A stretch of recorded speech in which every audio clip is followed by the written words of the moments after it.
Israel হবে এই বিশ্বের নেতৃস্থানীয় রাষ্ট্র, এটাতে কোনো ডাউট নাই, সে হবেই এবং অলরেডি সে হয়ে গেছে। সে প্রায় 90% সফল, আর 10% বাকি আছে। এটা খুব অল্প সময়ের মধ্যেই হয়ে যাবে। কারণ আমাদের দুর্বলতা আছে যে আমরা যে আপোষে কাদা ছোটাছুটিতে ব্যস্ত ছিলাম, আমরা হালুয়া রুটি খাচ্ছিলাম, এই সময়টুকুর মধ্যে ও প্রচন্ড শক্তিশালী হয়ে গেছে। ওই ইসরায়েল থেকেই আজকে সারা বিশ্বের পলিটিক্স নিয়ন্ত্রণ করা হচ্ছে, ব্যাংকিং সিস্টেম নিয়ন্ত্রণ করা হচ্ছে, অর্থনীতি নিয়ন্ত্রণ করা হচ্ছে, মিডিয়া নিয়ন্ত্রণ করা হচ্ছে, পত্রপত্রিকাও নিয়ন্ত্রণ করা হচ্ছে, আদর্শ নিয়ন্ত্রণ করা হচ্ছে, সংস্কৃতি নিয়ন্ত্রণ করা হচ্ছে, এবং আপনার এই যে প্রযুক্তি, অস্ত্রশস্ত্র, এগুলো সেখান থেকে নিয়ন্ত্রণ করা হচ্ছে। আর এটাই সেই রাষ্ট্র যেখান থেকে দাজ্জাল মানুষের রূপে বের হবে। এটাই সেই রাষ্ট্র। ওই জেরুজালেম থেকেই দাজ্জাল বের হবে। এই শক্তিশালী হয়ে গেল আমাদের চোখের সামনেই, কিন্তু আমরা কিছু করতে পারলাম না। এই যখন শক্তিশালী হয়ে গেছে, তখন সামনে একটা মহাযুদ্ধ লঞ্চ করবে, যেখানে ৮০টা দেশ পৃথিবীর একত্রিত হয়ে যাবে এবং প্রত্যেকটা দেশের আন্ডারে থাকবে ১২,০০০ করে সৈন্য। এবং এই যুদ্ধে প্রত্যেক ১০০ জন সৈনিকের মধ্যে ৯৯টা সৈনিক মারা যাবে এই যুদ্ধে। এটা হবে পারমাণবিক যুদ্ধ, আপনার সামনেই করানো আছে। এরা যে স্বপ্ন দেখায় ভিশন 20, 30, 50, 100, এগুলো সব বোগাস। এতদিন পর্যন্ত এই ওয়ার্ল্ড আর সার্ভাইভ করবে বলে আমরা মনে করি না। আল্লাহু আ'লাম বিসওয়াব, আল্লাহ পাক ভালো জানেন। আমাদের রিসার্চ হচ্ছে এতদিন পর্যন্ত ওয়ার্ল্ড সার্ভাইভ নাও করতে পারে, না করার সম্ভাবনা 95%। এই মালহামার পরে ইমামুল মাহদী আসবেন শেষের দিকে, এবং তিনি মুসলিমদের হাল ধরবেন এবং প্রচুর সংখ্যক মুসলিম এই যুদ্ধে মারা যাবে। প্রচুর সংখ্যক, প্রচুর, তাদের সংখ্যা অগণিত। কিছু মুসলিম যুদ্ধের মাঠ থেকে পালিয়ে যাবে, যাদেরকে আল্লাহ পাক মাফ করবেন না, আর অল্প কিছু মুসলিম বাকি থাকবেন, যাদের হাতে আল্লাহ রাব্বুল আলামিন এই যুদ্ধের শেষের দিকে গিয়ে বিজয় দান করবেন ইনশাআল্লাহ। এবং আমাদের খোরাসান থেকেও একটা বাহিনী যাবে, যারা জেরুজালেম পর্যন্ত পৌঁছে যাবে, ইমামুল মাহদীর সাথে যোগ দিবে। পৃথিবীর কোন শক্তি, নবীজি বলেছেন, পৃথিবীর কোন শক্তি তাদের পথে বাধা হয়ে দাঁড়াতে পারবে না। তিনি বলেছেন, তোমরা যদি হামাগুড়ি দিয়ে হয় বা বরফের উপর স্ক্রল করেও হয়, তোমরা যদি ওদেরকে পেয়ে যাও তাহলে তাদের সাথে যুক্ত হইও। এটা নসিহত নবী সাল্লাল্লাহু আলাইহি ওয়াসাল্লামের। এটা আসবে সামনের এই সময়টা। এই মালহামার পরে যখন মুসলিমরা আবারও বিজয়ের আসনে আসবে, তখন মুসলিমরা জয় করবে কনস্ট্যান্টিনোপল বা তুরস্কের ইস্তাম্বুল। এটা এখন নেটোর হাতে চলে গেছে, এটা আবারও মুসলিমদের হাতে চলে আসবে। তারপর ঘোষণা করা হবে যে মাসিহুদ দাজ্জাল মানুষের রূপে বের হয়েছে। কোথায়? ওই জেরুজালেমে। তখন মুসলিমরা সেখানে ছুটবে। দাজ্জালের বাহিনীর সাথে মুসলিমদের ব্যাপক ফাইট হবে, কিন্তু মুসলিমরা তাদের সাথে পেরে উঠবে না। কেন পেরে উঠবে না? কারণ আল্লাহ পাক দাজ্জালকে এজন্য এভাবেই সৃষ্টি করেছেন। সে একটা পরীক্ষা, একটা ফিতনা। তার হাতে আল্লাহ পাক প্রচুর ক্ষমতা দিবেন। সে বৃষ্টি বর্ষণ করতে পারবে, সে প্রযুক্তি নিয়ন্ত্রণ করবে, সে আকাশ নিয়ন্ত্রণ করবে, সে প্রত্যেকটা শহরে প্রবেশ করবে, প্রতিটা শহরে সে খুব দ্রুত ফ্লাই করতে পারবে। তার হাতে খাবারের মজুদ থাকবে, মানুষকে দুর্ভিক্ষের মধ্যে সে ফেলে দিবে। যারা তার আনুগত্য করবে সে তাদেরকে খাবার দিবে, মানে ইকোনমিক প্রোগ্রেস দিবে। যারা ওকে অনুসরণ করবে সে তাদেরকে সোনা রূপা দিয়ে দিবে। যারা ওকে অস্বীকার করবে সে তাদেরকে দুর্ভিক্ষ দিবে, মেরে ফেলবে। এক কথায় যারা দাজ্জালকে অনুসরণ করবে তাদের প্রত্যেককে দাজ্জাল প্রোগ্রেস দিবে, উন্নতি অগ্রগতি দিবে, তাদের জিডিপি বাড়তে থাকবে এক কথায়। আর যারাই মাসিহুদ দাজ্জালের বিরোধিতা করবে তাকে সে একদম ধ্বংস করে ফেলবে, একদম ধ্বংস।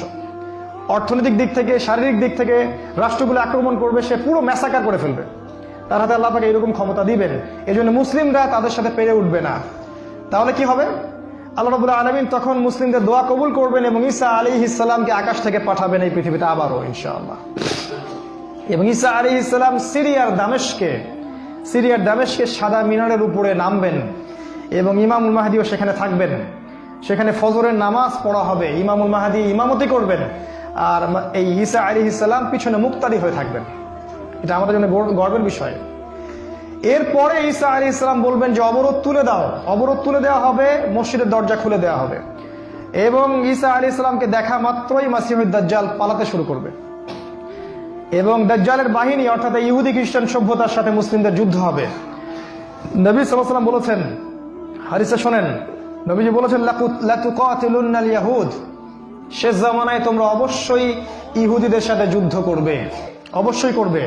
এমনকি কোনো ইহুদি যদি পাথরের পিছনে লুকায়, তখন সেই পাথর কথা বলবে, ইয়া মুসলিম ইন্না ওয়ারা আল ইয়াহুদ তাআলাউ ফাকতুলহু, হে মুসলিম আমার পিছনে একজন ইহুদি আছে, আসো তাকে হত্যা করে যাও। এটা পাথর পর্যন্ত কথা বলবে। ফিলিস্তিনের বাবে লুদ নামক জায়গায় দাজ্জালকে হত্যা করা হবে। ওই বাবে লুদটা ইন্টারনেটে গিয়ে দেখবেন, সেখানে ইসরায়েলের বিমানবন্দর তৈরি করা আছে এখন। এই বাবে লুদেই এখনই তৈরি করা আছে। আমি একটু আগে বললাম যে দাজ্জাল আকাশ নিয়ন্ত্রণ করবে, ওই বাবে লুদের এয়ারপোর্ট থেকেই সে আকাশ নিয়ন্ত্রণ করবে। আমার মত এটা আমার মত, আমার বুঝ এটা। ওই বাবে লুদে সবচেয়ে বড় একটা এয়ারক্রাফটের ঘাঁটি তারা মজুদ করেছে এই বাবে লুদের মধ্যে, প্যালেস্টাইনে। আর ওই জায়গায় ঈসা আলাইহিস সালাম এই মাসিহুদ দাজ্জালকে হত্যা করবে।